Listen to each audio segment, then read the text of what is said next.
సౌరాజకాలైనా ఏదైనా సరే ఎంతమంది 5వ తారీఖు ఆపడానికి చూశారు ఈ సినిమాని.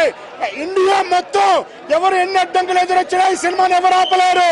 అఖండ తాండవం, శివ తాండవం. బాలయ్య అయితే నా భూతం నా భవిష్యత్తుగా మరో శివుడిని చూశాను నేను.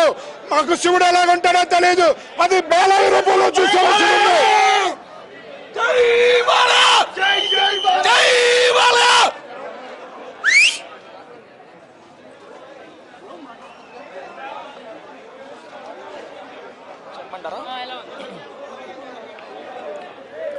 సినిమా వచ్చేసి మనకి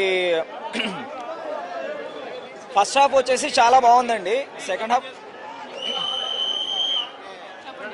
ఫస్ట్ హాఫ్ వచ్చేసి చాలా బాగుందండి. సినిమా కథ పరంగా మనకి అంటే స్కోప్ వచ్చేసి చాలా ఎక్కువ ఉంది. ముందు అఖండతో పోల్చుకుంటే ఈ సినిమాకి స్కోప్ వచ్చేసి చాలా పెంచేశారు. తర్వాత వచ్చేసి మా మ్యూజిక్ పరంగా మనం గమనిస్తే, నేను నా వాయిస్ మీరు గమనించవచ్చు, అరిచి ఫస్ట్ హాఫ్ లోనే మొత్తం గొంతంతా పోయింది.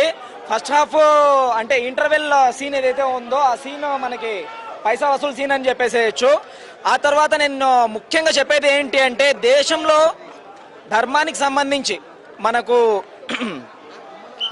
ధర్మానికి సంబంధించి ఎక్కడైతే అంటే ఏ విధంగా మత మార్పిడ్లు ఏ బలహీనతని ఆధారంగా చేసుకొని జరుగుతున్నాయి అనే విషయాన్ని ఇక్కడ క్లియర్గా చెప్పారు.